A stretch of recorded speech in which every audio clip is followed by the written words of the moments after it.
Polemik royalti musik yang belakangan jadi sorotan kian memanas. Terbaru setelah musisi Ari Lasso protes, penyanyi Tompi juga menyatakan keluar dari Wahana Musik Indonesia atau WAMI sebagai bentuk kekecewaan terhadap kinerja Lembaga Manajemen Kolektif atau LMK dalam distribusi royalti musik. Seperti apa duduk perkara royalti musik di Indonesia hingga akhirnya membuat sejumlah musisi memprotes kebijakan ini? Keputusan Teuku Adi Fitrian atau yang akrab dikenal sebagai Tompi keluar dari WAMI disampaikannya lewat unggahan di media sosial Selasa 12 Agustus 2025. Tak hanya mundur, ia juga membebaskan siapapun bawakan lagu-lagunya tanpa membayar royalti. Langkah ini dianggap sebagai bentuk protes langsung terhadap sistem yang ada.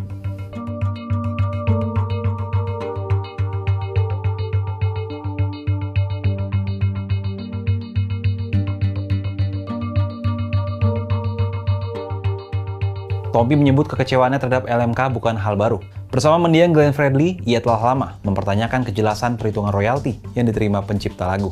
Menurutnya, pertanyaan itu tidak hanya terkait nominal, tapi juga metode penghitungan royalti dari konser dan penampilan di ruang publik. Sebelumnya, kritik terhadap WAMI juga disampaikan oleh musisi Ari Lasso. Melalui tangkapan layar yang diunggah di Instagram, Ari Lasso membeberkan besaran nominal royalti serta ketidaksesuaian nama yang tercatat. Dalam laporan tersebut, nominal royalti yang tertera sebesar Rp765.594. Ari Lasso juga heran karena nama penerima yang tercantum bukanlah dirinya, melainkan Mutollah Rizal. Ia menilai hal ini mencerminkan kelemahan manajemen yang berpotensi merugikan musisi dan perlu diusut. Protes terhadap kinerja WAMI yang merupakan lembaga manajemen kolektif untuk mendistribusikan royalti kepada para musisi ini juga disampaikan sejumlah musisi lain, seperti Ahmad Dhani hingga Badai ex-personel band Krispatih. Pemerintah pun angkat bicara terkait polemik ini. Menteri Hukum Supratman Andi Aktas dalam konferensi pers Rabu 13 Agustus di Jakarta mengakui telah lalai dalam mengawasi pelaksanaan aturan membayar royalti musik di ruang komersial hingga timbul polemik. Pemerintah meminta Lembaga Manajemen Kolektif Nasional atau LMKN untuk bermediasi dengan asosiasi perhotelan, pusat belanja, restoran, dan usaha komersil lain untuk menentukan sikap dalam pengelolaan royalti musik. Saya akui bahwa kita Kementerian Hukum itu lalai melakukan pengawasan. Kementerian Hukum bertanggung jawab atas kelalaian sehingga ada distrust di publik. Bahwa menyangkut soal bagaimana cara mengumpulkannya dan juga bagaimana mendistribusikannya itu menjadi pekerjaan sekarang yang harus dilakukan oleh komisioner yang baru.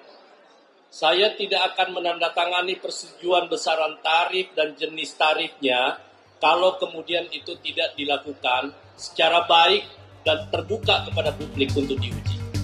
Ihwal penarikan royalti musik di ruang komersial memang menimbulkan polemik. Terakhir, pemilik usaha Mingga Cuan diminta membayar hingga miliaran rupiah oleh Sentra Lisensi Musik Indonesia atau SELMI karena telah memutar musik di puluhan restoran yang di Bali. Sempat muncul sengketa tapi akhirnya pihak Mingga Cuan memutuskan untuk membayar royalti 2,2 miliar rupiah. Selain itu, isu sengketa royalti ini juga membuat kalangan musisi resah. Musisi Arman Maulana, Ariel Noah dan kawan-kawan menguji materi Undang-Undang Nomor 28 Tahun 2014 tentang hak cipta ke Mahkamah Konstitusi. Langkah itu diambil para musisi guna mencari kepastian hukum terkait sengkarut tersebut. Kisruh royalti ini menunjukkan adanya masalah sistemik yang tak kunjung usai, dari tata kelola lembaga hingga pengawasan oleh pemerintah yang diakui lalai.